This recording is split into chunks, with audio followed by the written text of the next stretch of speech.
Hi, welcome back to Radio ATN at the 2023 Creating Trauma Sensitive Schools Conference. I am here with DeShanna Reed of D. Reed Coaching and Consulting, who presented yesterday, and you are a local to Houston. I am. I am not a native Houstonian, but I have lived in and around Houston off and on for a very long time. I'm originally from San Antonio. Okay, so Texas girl at heart. I am a Texas girl through and through.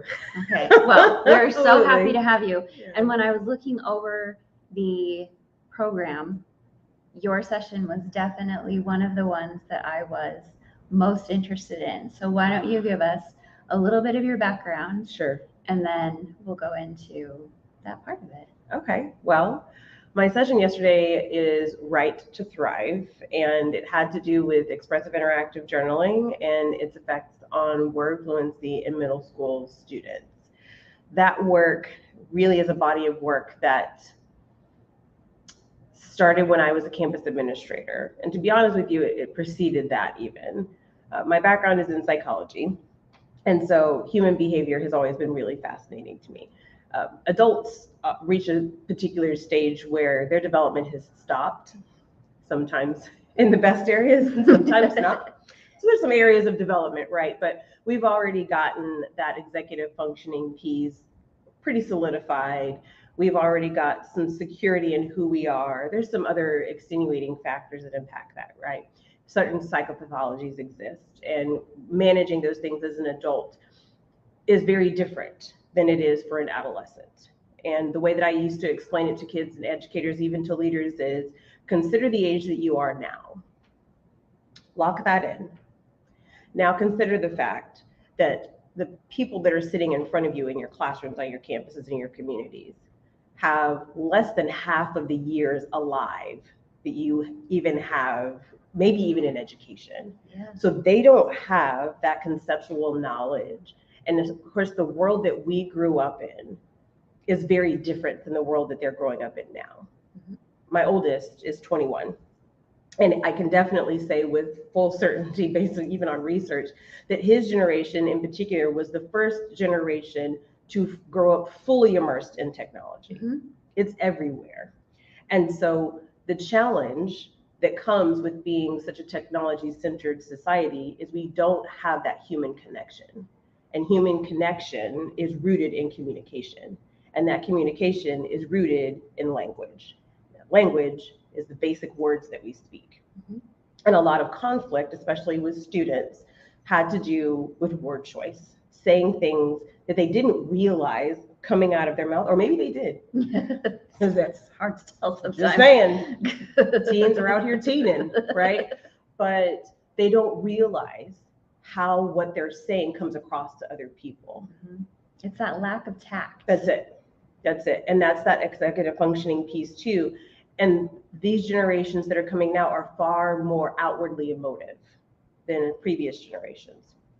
And so one thing that I was noting as an administrator and even as a teacher was when students have a knowledge of not just the words that they're speaking, but the social and emotional implications of what they're saying, how that impacts other people in a ripple effect. When they have that knowledge and they can really hold on to that and demonstrate empathy, which nowadays is something that really has to be taught. Mm-hmm. It's not something that's innate.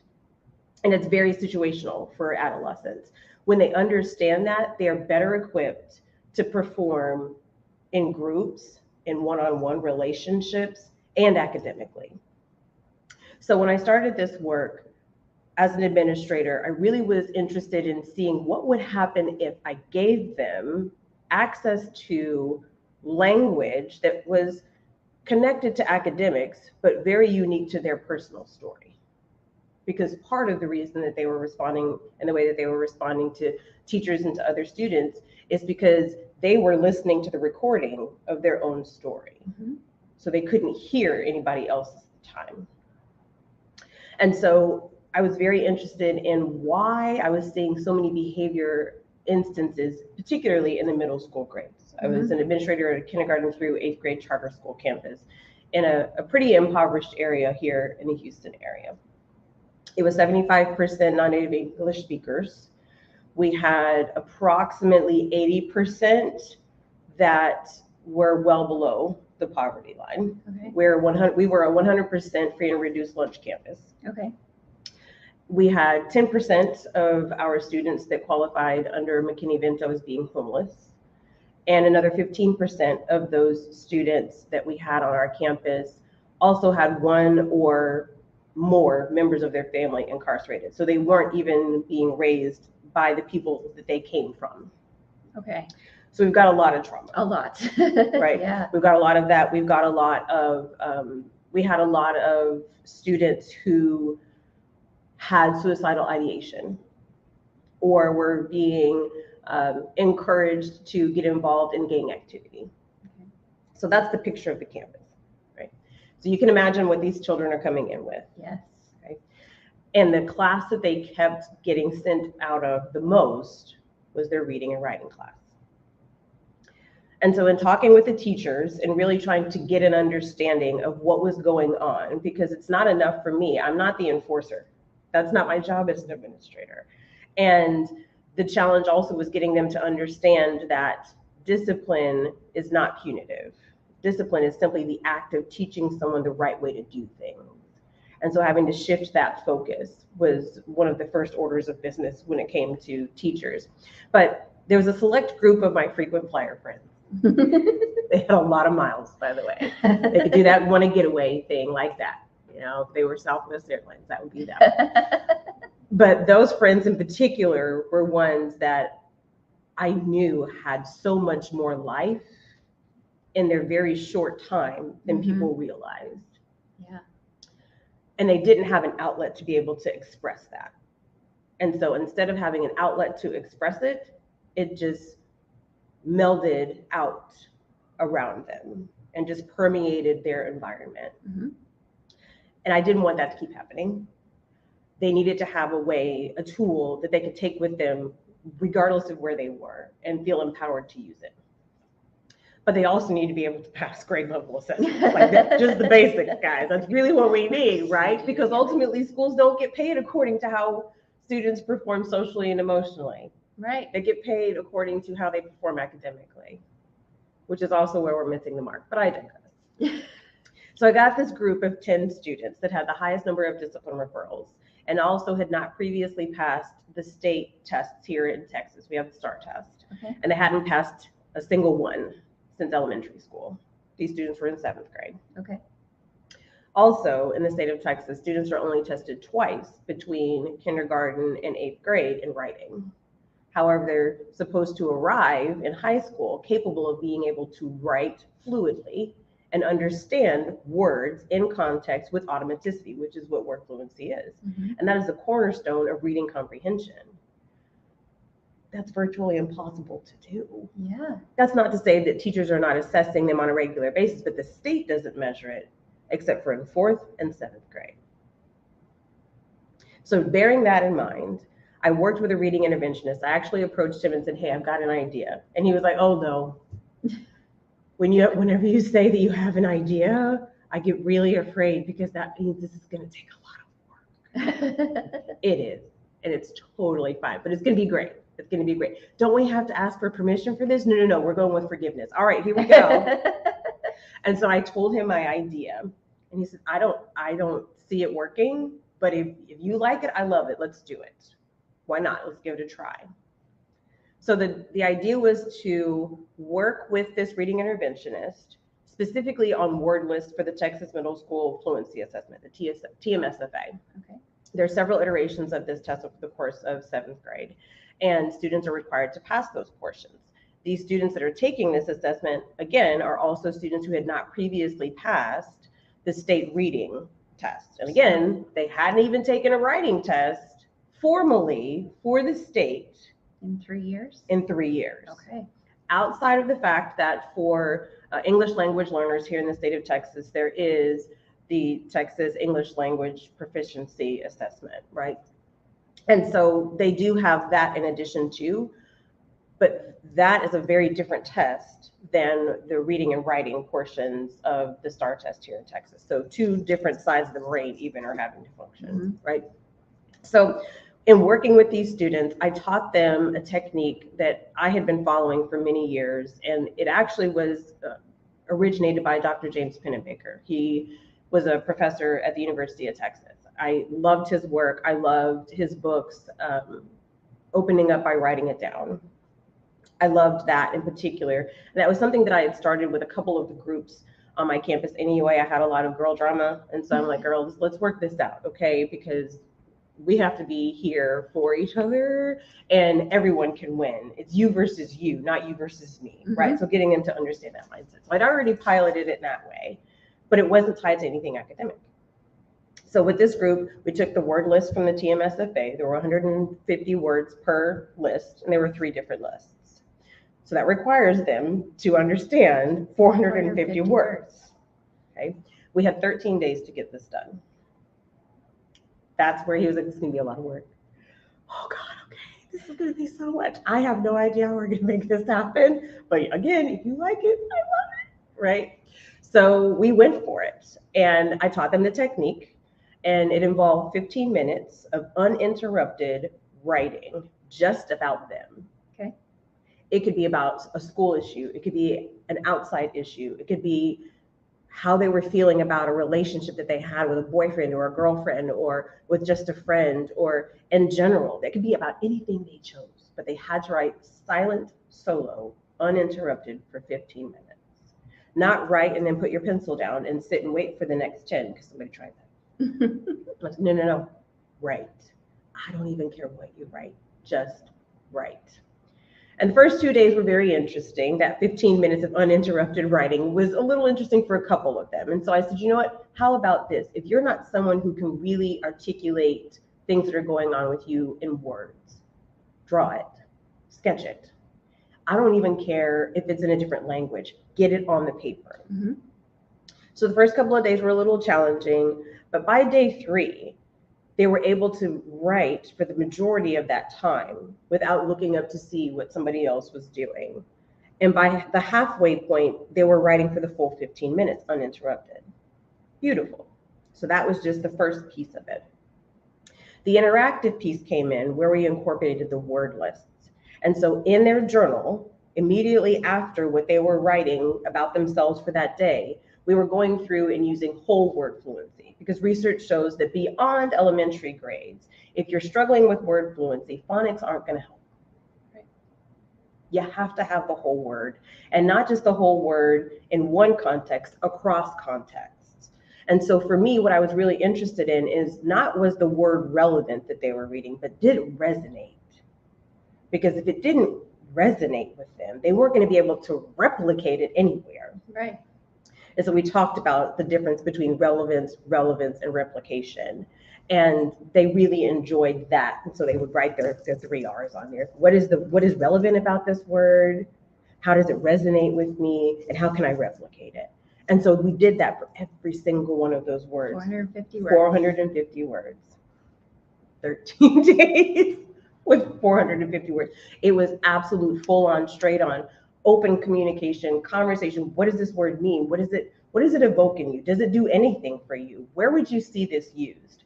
And we did have an agreement in terms of their journal writing. They could volunteer to share their journal entries with me, or they could decline, so that it kept their confidentiality. Informed consent was given to each of the students and their parents. They had to agree to be part of this study before I even did so, for those who are wondering. We follow the rules. Always.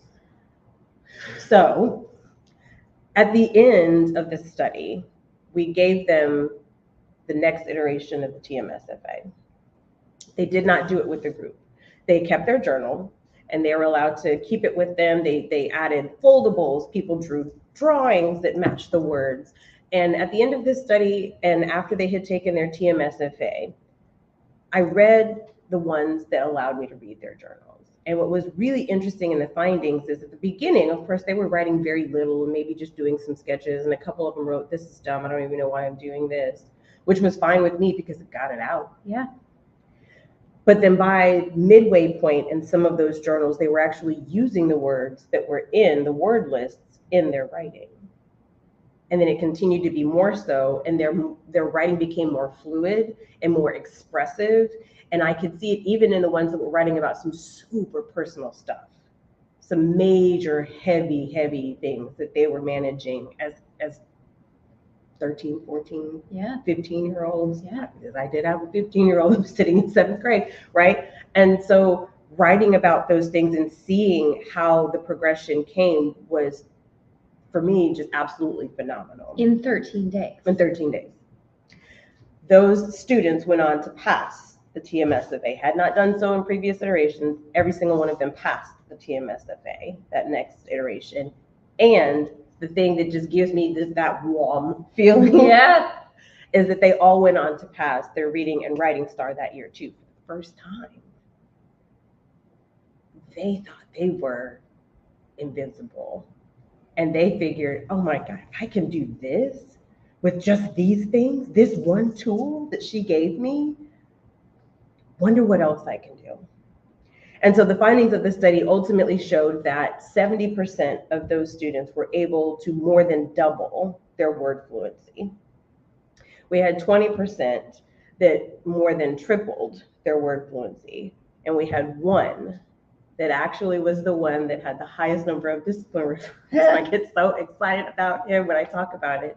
He was able to increase his word fluency to know every single word, all 450, in 13 days. You just needed the opportunity. That's it. That's it. They just needed an outlet to get all of that stuff out. They needed an outlet to be able to express it in a way that they didn't feel they were going to be judged for. They needed an opportunity to just be. And it just rocked my socks to see that they were able to do that. And theirs too. And the beautiful thing is all of their disciplinary referrals stopped.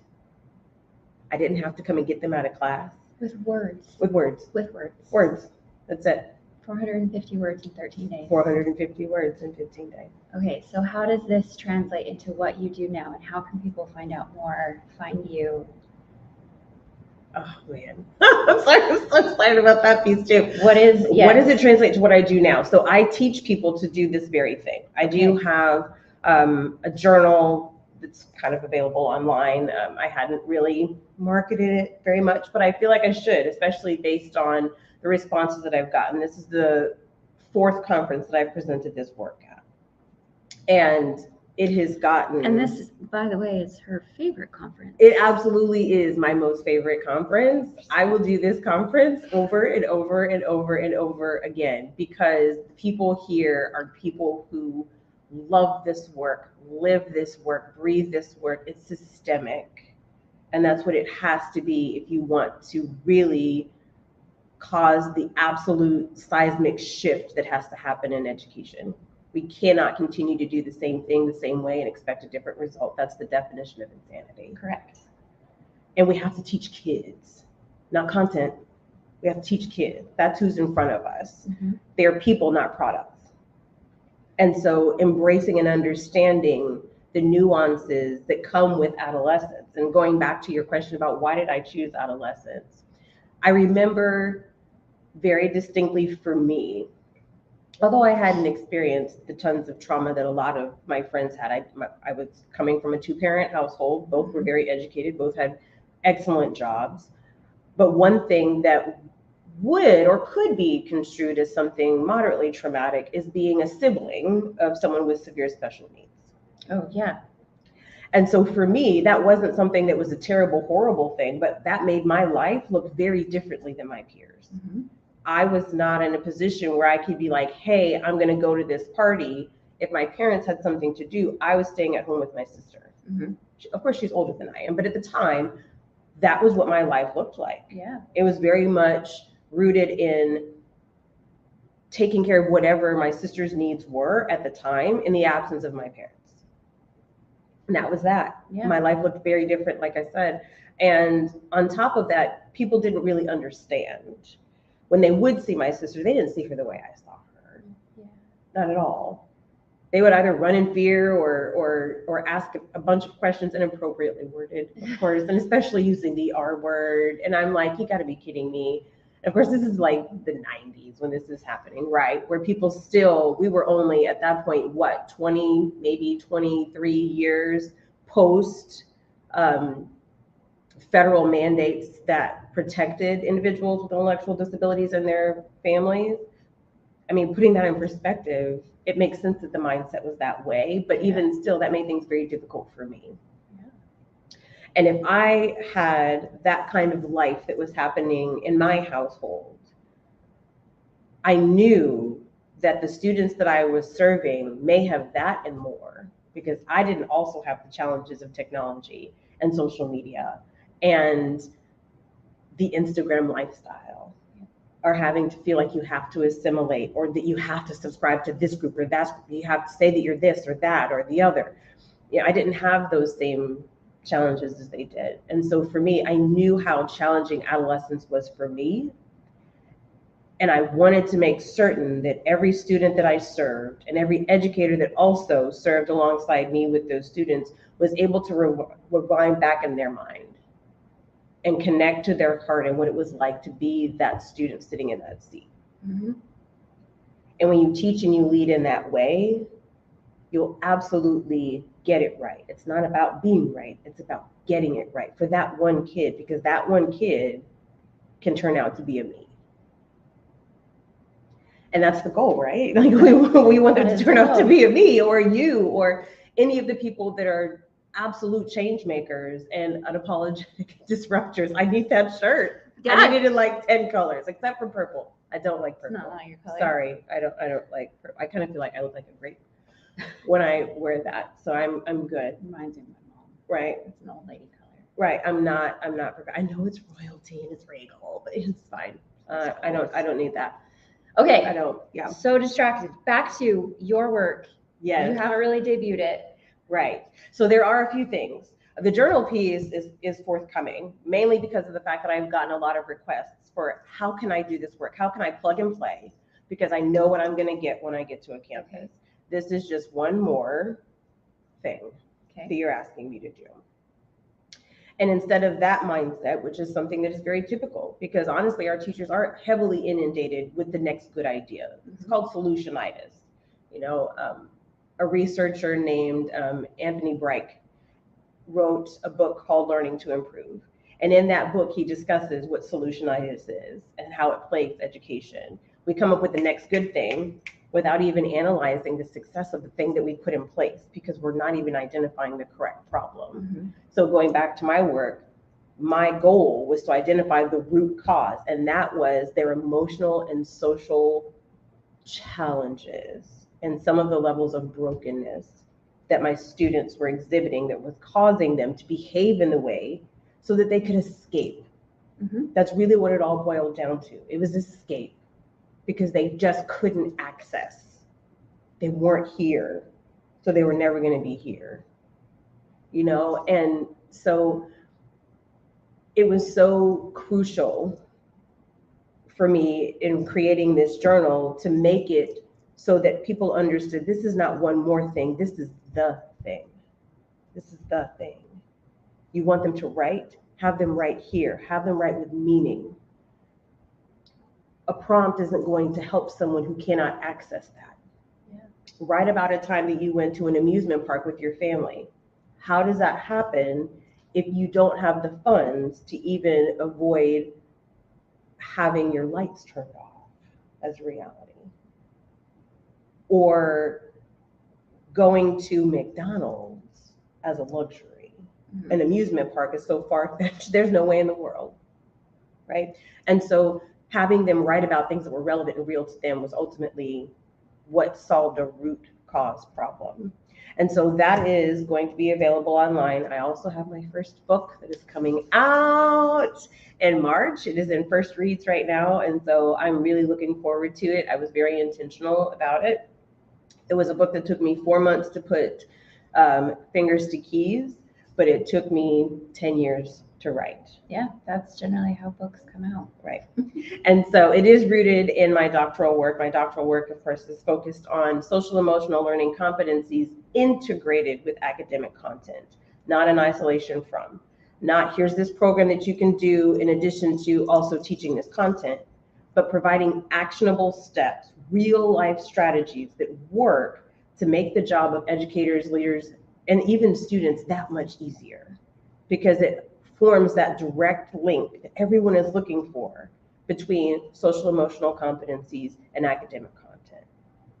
Right? That's how you teach the kids. Yeah. We are so fortunate to have you here and to be able to follow your work from this point forward. Thank It's you, going to thank be so you. exciting. I can't Yes, wait to yes. hopefully see you next year You absolutely and will. check in with you. Who knows? I might even be on the big stage presenting the UDL for SEL. That is the book. That is the title of the book. It is fabulous. I'm so excited for everybody to have the opportunity to put their hands on it, make it systemic, and make actionable steps toward really meeting the needs of kids.